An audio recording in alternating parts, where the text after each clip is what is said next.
home as a safe place. But actually, that can sometimes not be true. Home accidents happen easily, they happen quickly, and you need to be ready with a home first aid kit.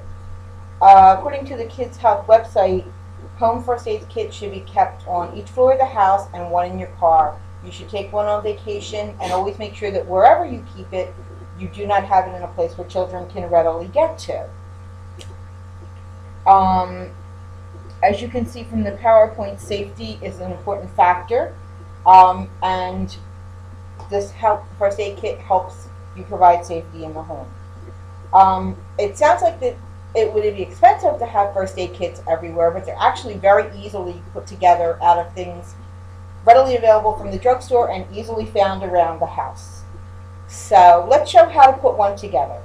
The Red Cross suggests having a waterproof type of a box to keep one in. I actually use a diaper wipe box. They're waterproof, they're plastic, they're light to carry, they're easily stored, and that's why I find that it's the best thing for me. I have made these in lunch boxes. I have made them in plastic bags, if that's what people have, like sealed block bags, whatever you prefer. Some of the things that you should include in your home first aid kit, and we're going to start putting them in here as we go along. Open up. It's easier when it does. There we go. Are things like scissors, a thermometer, tape. I also include a wet washcloth or a dry washcloth and plastic bag. And the reason I include that, this is how you can make a home cold kit, a whole cold compress. If you put ice directly on a wound, you actually can cause a burn. So you put the ice in the bag, wrap it in the washcloth, and it takes the place of a compress. It's easily storable. It doesn't take much to fill when you need it. It's very easy. Most everybody can get ice, and it's very easy. Gauze pads in various sizes are another one. I have 9x5s. I have the smaller versions. It depends on the size of the wound. You can cut these to fit. I keep them in the sterile package until we need them, but they go in the box. I also have gauze that we call cling, which you wrap around to hold the bandages in place.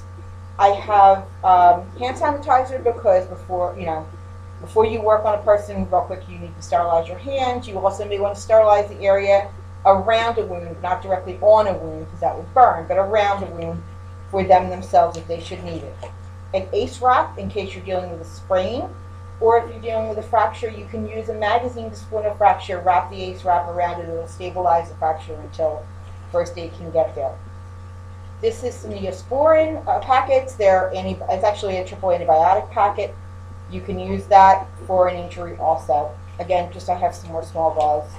Regular Band-Aids, wet wipes so that you can wash a wound or wash your hands before you treat a wound. It's easier just to keep a packet in the kit rather than worry about being able to get soap and water. They recommend soap and water, but these are acceptable if you cannot get it.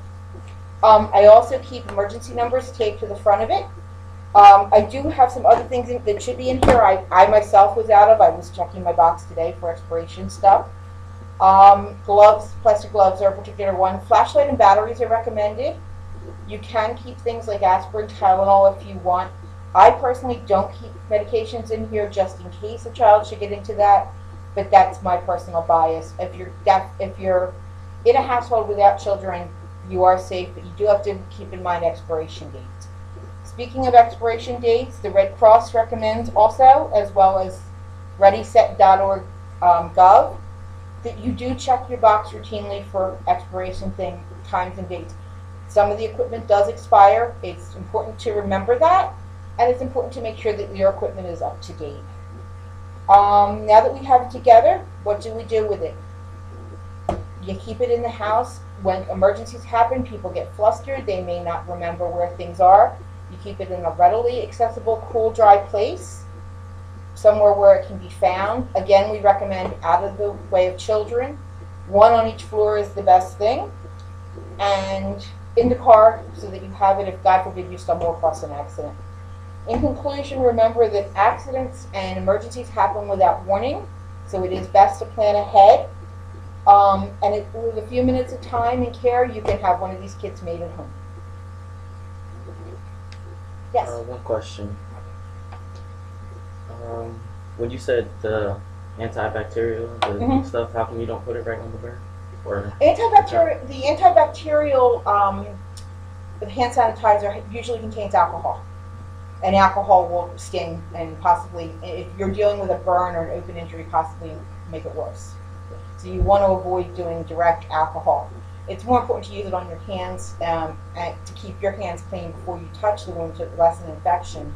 As well as you can use it in areas around wounds if you want to, say it's, if you're dealing with a scrape or something and it's dirty.